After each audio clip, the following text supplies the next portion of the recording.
Hello बच्चों, कैसे हैं आप लोग। आज कार्बोक्सिलिक एसिड का नेक्स्ट लेक्चर हम लोग देखेंगे। प्रीवियस लेक्चर में हम लोग देखे थे प्रिपरेशन ऑफ कार्बोक्सिलिक एसिड, ठीक है। आज हम लोग देखेंगे बहुत इंपॉर्टेंट टॉपिक है आज का for competition, acidic nature of carboxylic acid. Acidic nature of carboxylic acid, इसको हम आज एक्सप्लेन करेंगे और काफ़ी डिटेल एक्सप्लेन करेंगे, जिससे कोई भी आपका क्वेश्चंस नीट या जेईई में या बोर्ड में न छूटे। तो acidic nature of carboxylic acid मतलब RCOH, ठीक है। यह क्या करता है, H+ को डोनेट करेगा। यह क्या हो गया, कार्बोक्सिलिक एसिड। यह क्या हो गया, कार्बोक्सिलेट आयन, ठीक है। यह रिएक्शन इक्विलिब्रियम, डायनेमिक इक्विलिब्रियम में होता है, ठीक है। डायनेमिक इक्विलिब्रियम आप लोग फर्स्ट ईयर में सुन, मतलब एक फॉरवर्ड जाए फिर क्या हो, बैकवर्ड, मतलब आगे पीछे चलता रहे, स्टैटिक्स ना हो, डायनेमिक्स हो, ठीक है। तो यहाँ पर K = क्या होगा, आप लोग पढ़े होंगे, R concentration of carboxylate ion, यहाँ H2O छूट गया है, और यहाँ पर क्या आ जाएगा, H3O+, सही ना होगा, H+ इसको देगा H3O+ upon RCOH into concentration of H2O, ठीक है।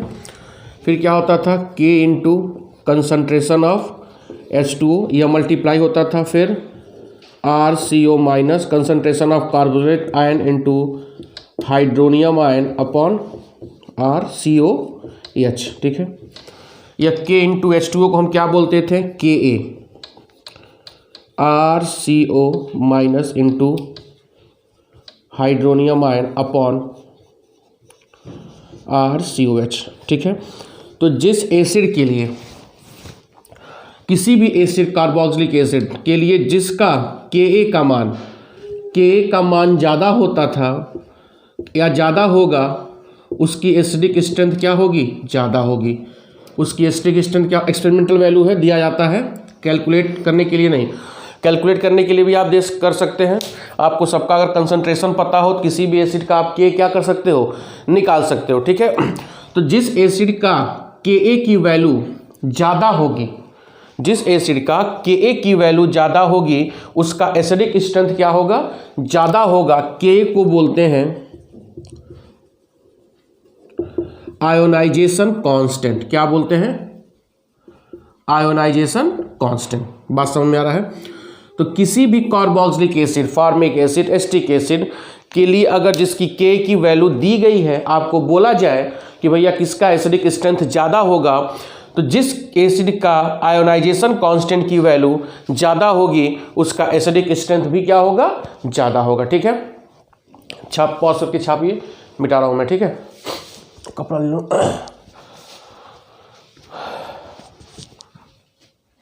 यह रिएक्शन इक्विलिब्रियम, डायनेमिक इक्विलिब्रियम, ठीक है। अब ध्यान दो,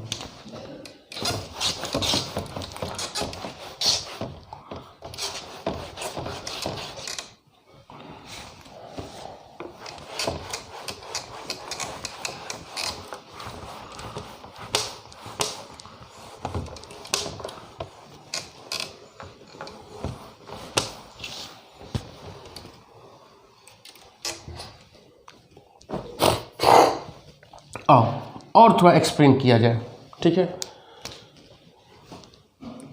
RC≡OH,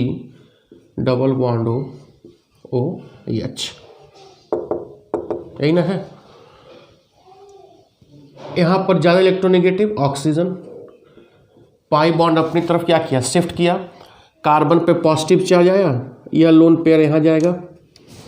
बोलिए, देखो क्या होगा, RCO minus double bond O, यहाँ पर H, यहाँ पर क्या होगा, पॉजिटिव चार्ज। बोलिए, ये ना होगा, फिर क्या होगा, अब इसको उठाओ, RCO माइनस O प्लस अब यहाँ से यह बॉन्ड टूटेगा तो RCO minus double bond O plus H plus.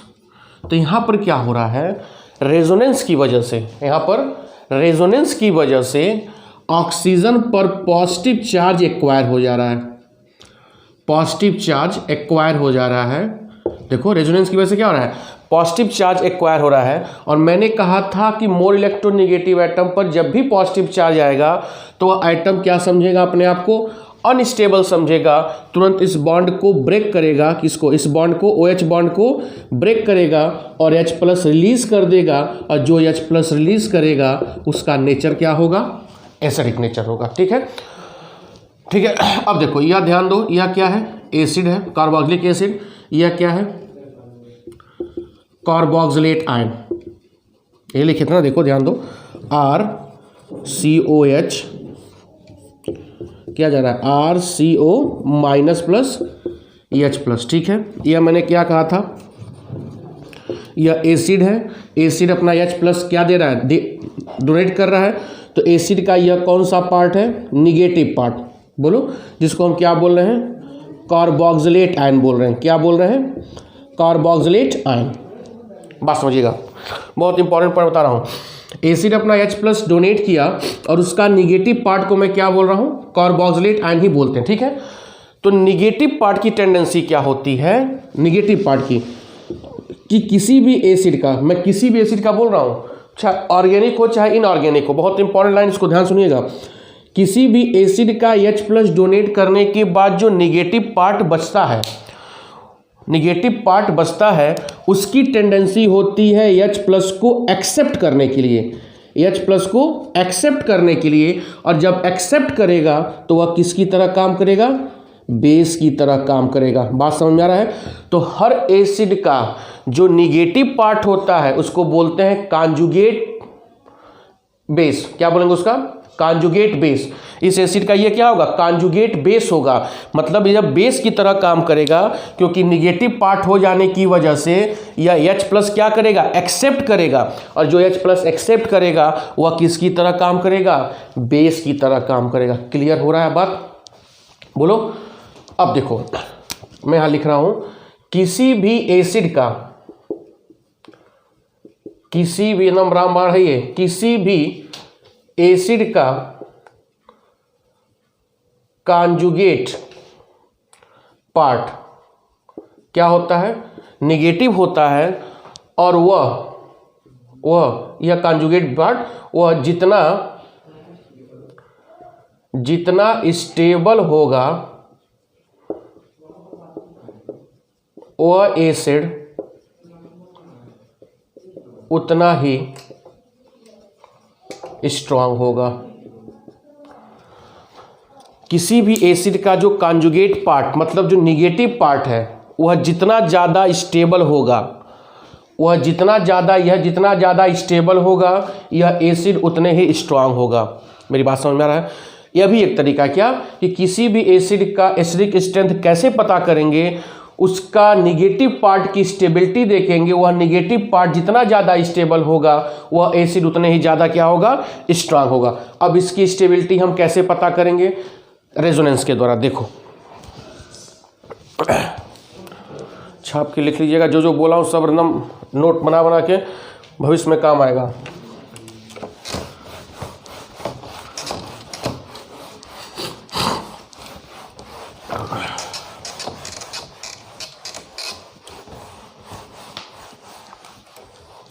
अब ध्यान दो,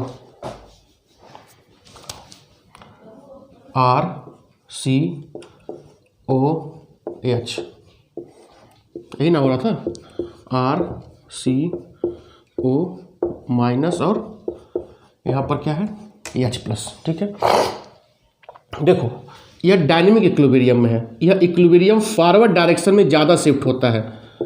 फॉरवर्ड डायरेक्शन मतलब आगे ज़्यादा शिफ्ट होता है। तो आगे ज़्यादा शिफ्ट होने का क्या तात्पर्य है, कि यह एसिड, कार्बोक्सिलिक एसिड आगे रिएक्शन फॉरवर्ड करना चाहता है। फॉरवर्ड करना चाहने का क्या मतलब है, कि वो H प्लस रिलीज करना चाहता है। H प्लस क्या करना चाहता है, रिलीज करना चाहता है। इस नाते इसका नेचर क्या है, एसिडिक है। ठीक है, मैं क्या बोल रहा हूँ, कार्बोक्सिलिक एसिड का जो यह H+ का जो रिएक्शन है वह डायनेमिक इक्विलिब्रियम में एक बार फॉरवर्ड फिर बैकवर्ड, लेकिन ये क्या चाहता है कि मैं फॉरवर्ड ही रहूँ का मतलब क्या है कि यह H+ डोनेट करना ही चाहता है।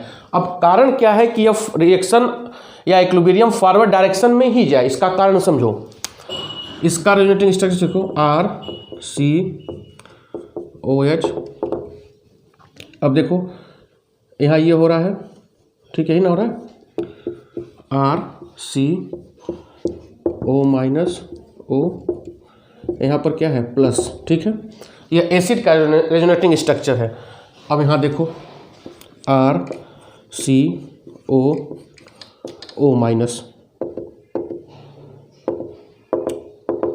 ठीक है, यह कार्बोक्सिलिक आयन का।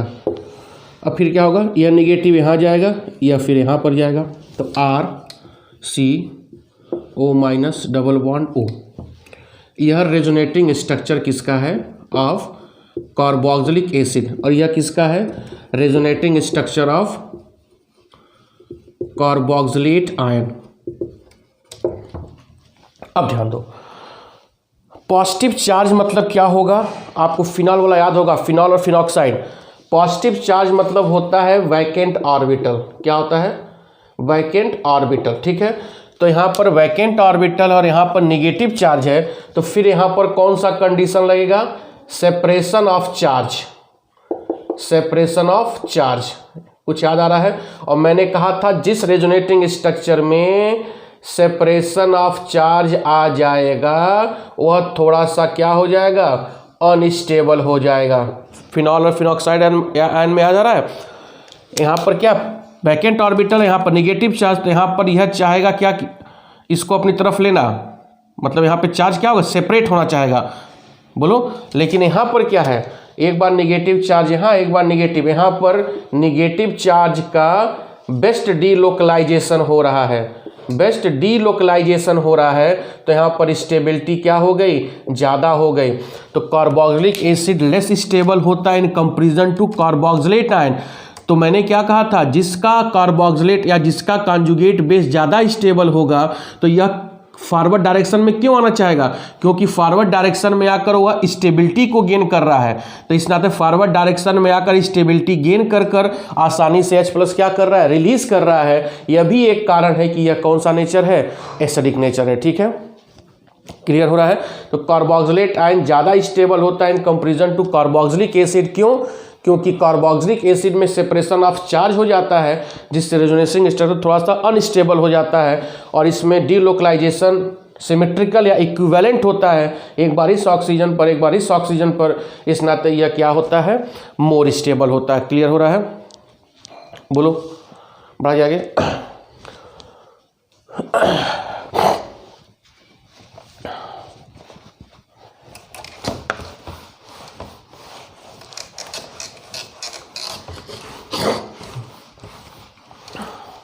अब ध्यान दो, अब effect of substituent, effect of substituent, ठीक है। क्या, जैसे मान लो CH3COOH, अब यहाँ से एक हाइड्रोजन निकाल के Cl लगा दो तो CH2 मोनोक्लोरिक एसिडिक एसिड, F लगा लो फ्लोरो एस्टिक एसिड, ठीक है। इनमें कौन ज़्यादा एसिडिक होगा, तो इसके लिए आपको रिएक्शन मैकेनिज्म में जाना होगा मेरे वीडियो में, क्योंकि वहाँ बहुत डिटेल मैं पढ़ाया हूँ। रिएक्शन मैकेनिज्म पे +I और -I इफेक्ट जाकर प्लीज़ आप उसको देखिए, क्योंकि वहाँ से सवाल सेकेंड ईयर में भी आएगा। तो एक चीज़ याद रखिएगा, जहाँ पर भी +I होगा यह एसिडिक स्ट्रेंथ हमेशा क्या करेगा, घटा देगा, और जहाँ -I होगा वहाँ एसिडिक स्ट्रेंथ क्या होगा, बढ़ा देगा, ठीक है, कार्बोक्सिलिक एसिड का। तो रिएक्शन मैकेनिज्म आप जाएंगे प्ले लिस्ट में, वहाँ पर रिएक्शन मैकेनिज्म, वहाँ पे इंडक्टिव इफेक्ट या इंडक्टिव इफेक्ट सर्च करेंगे, inductive effect bye MP Singh, तो आपका मेरा वीडियो आ जाएगा। वहाँ आपको मैं बहुत से एग्जांपल समझाया हूँ, ठीक है। तो यह एसिडिक स्ट्रेंथ हो गया कार्बोक्सिलिक एसिड। अब नेक्स्ट वीडियो में मैं बेंजोइक एसिड का आपको थोड़ा सा बहुत डिटेल समझाऊंगा, ठीक है। तो आज यहाँ तक, बहुत बहुत धन्यवाद, थैंक यू।